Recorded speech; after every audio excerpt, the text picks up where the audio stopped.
Zone KLD में आपका स्वागत है। आप देख रहे हैं एनसीईआरटी जोन केएलडी। जैसा कि कक्षा 10 के गणित विषयों का हम अध्ययन कर रहे हैं और उसमें चैप्टर नंबर 3 के बारे में हम अध्ययन कर रहे हैं। ठीक है, तो बिना देरी किए हुए प्रश्न पर आते हैं। ये कैसे प्रश्न है? संख्या पर आधारित प्रश्न है। प्रश्न क्या कह रहा है? दो संख्याओं का योग 64 है। कितने? दो संख्याओं का योग कितना दे दिया? आपका 64 दे दिया है। यदि उनमें से एक संख्या दूसरी संख्या की क्या है? 3 गुनी है, तो संख्या ज्ञात कीजिए।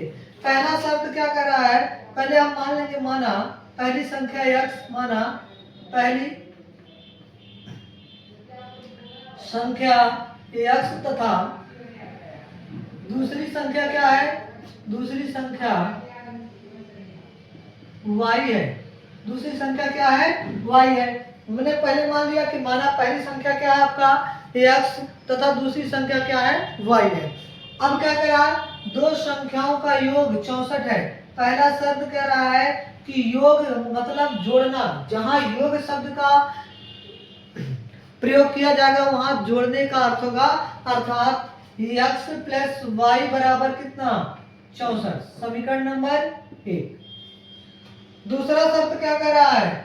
दूसरा शर्त कह रहा है कि यदि उनमें से एक संख्या दूसरी संख्या की 3 गुनी है। मान लो अभी दोनों संख्या क्या है? बराबर है।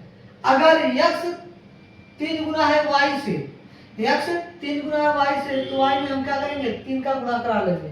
इसको समीकरण नंबर 2 मान लेंगे। अब x का मान समीकरण 1 में रख देंगे, तो लिखेंगे x का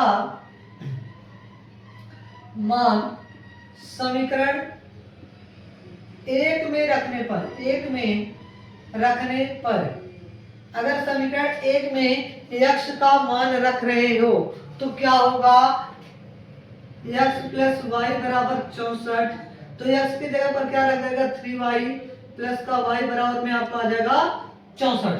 3 1 मिलकर आ जाएगा 4y बराबर में 64। तो y बराबर 64 बटा आपका कितना हो जाएगा? 4। काटेंगे 4 एकड़ 4, 2 24, 4 6 24, तो y बराबर 16 है। y का वैल्यू कितना आ गया? 16 आ गया। अब दूसरा क्या होगा?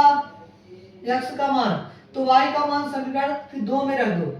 y का मान समीकरण 2 में रखने पर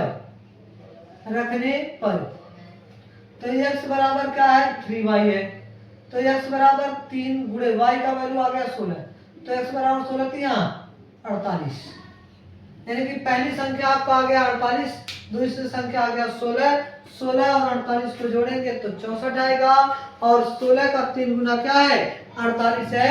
एक बार स्क्रीनशॉट